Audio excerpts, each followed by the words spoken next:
Hey guys, Thunder E here, and welcome to my Flashpoint review of the iPhone X in 45 days. So you're asking a lot of questions now. Well, Thunder E, you've used this device for about 45 days or more. Now, how do you like the camera?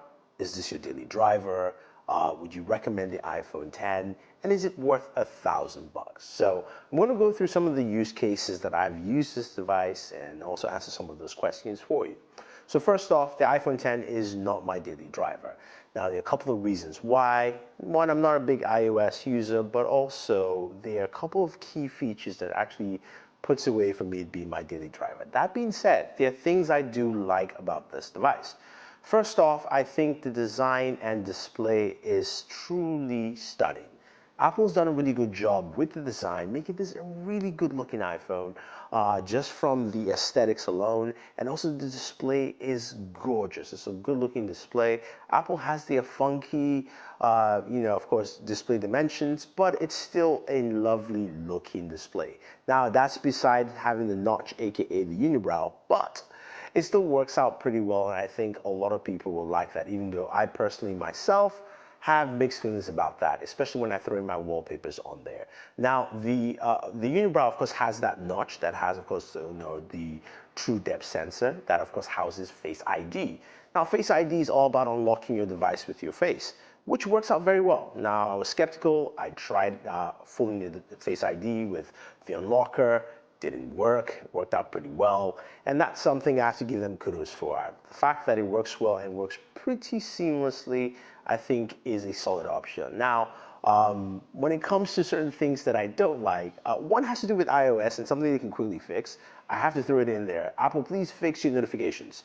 Especially on the lock screen or when I pull down my notifications, please group them. I am tired of going through a million and one Twitter messages or YouTube or Facebook notifications. I just want them grouped together. It'd be easy and simple. So besides that, you've got battery life. Battery life is a key thing for me. I'm a power user, and I use this device, of course, on a daily basis, when I used it. And the battery life doesn't last as long. I can't use it for 24 hours. I can't use it for a full day. I have to charge it at least twice a day in my own use case scenario. So for me, it's not great. Yes, it has fast charging, but it's also the slowest fast charger of all the devices.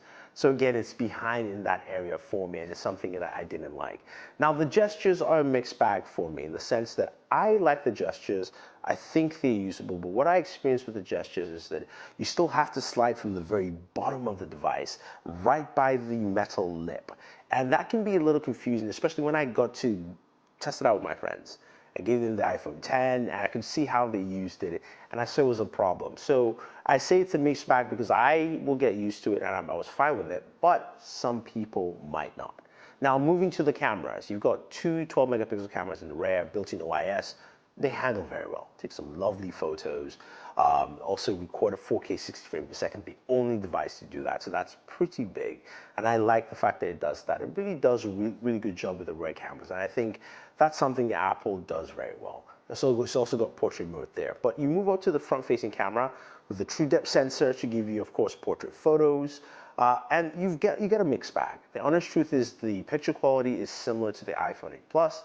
But when it comes to the portrait mode, you also get a mixed bag with that. Some things are washed out, some things are not, some things look good, some things don't. In low light situations, it's not so great. So again, a mixed bag of goods when you see that right there. I think all in all, though, the iPhone X is a nice device. It's a solid device in all respects. I think iPhone users will like that. But if you ask the question, is it worth $1,000? No. It isn't. For me, it just doesn't make any sense. The reason why is because you have the iPhone 8 Plus. The 8 Plus comes in with basically the same processor, the same performance. Everything you can do processor and performance-wise, you can do on the 8 Plus. It just doesn't have the display, and it doesn't have the true depth sensor in the front. And the true depth sensor takes out two things: portrait selfies, which again, I said, you have a very mix, and also Face ID, which you also have Touch ID. So it's a trade-off there, and it's also a trade-off in price, and I think is cheaper. So there you have it, guys. That's what I think of the iPhone X in 45 days. If you have any questions or any comments, let me know. If you disagree and think it's worth $1,000, leave your points down in the comment section below. Otherwise, don't forget to like and share this video, favorite this video, check out all the other videos we have linked here for you, and always enjoy your entertainment. And yes, subscribe to the channel.